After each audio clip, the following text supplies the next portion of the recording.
As jy nog nie weet wat op jou Kersspyskaart is nie, hier's 'n plan vir vars vis.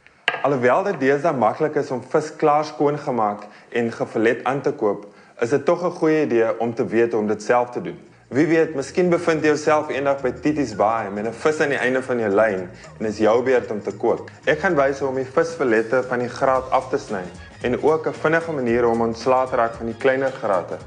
Wat ek benodig vir hierdie taak is 'n kort skerp mes, 'n klein tangetjie vir die grate en 'n stewige houtbord.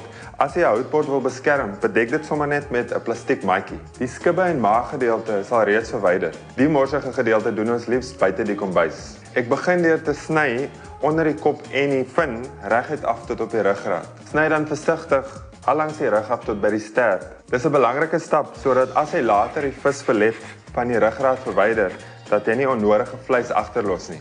Gaan terug na jou eerste snit. Draai die mes 90 grade en terwyl jy druk plaas op die lem, sny versigtig af tot op die stert. En daar het jy jou eerste filet.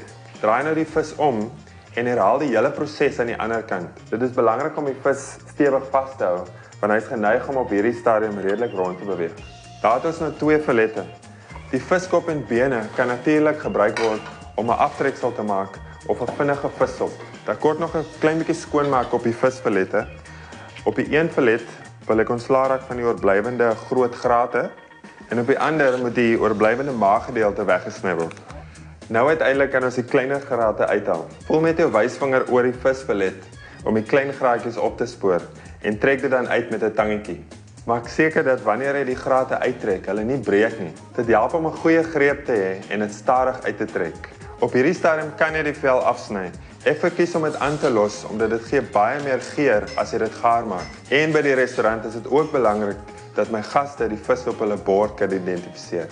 My gunsteling is pangebraaide vis met gestoomde groente en suurlemoen en kruiebotte. Onthou tog om vis wat op sassy se rooilys is, liefs terug te gooi en definitief nooit te koop nie.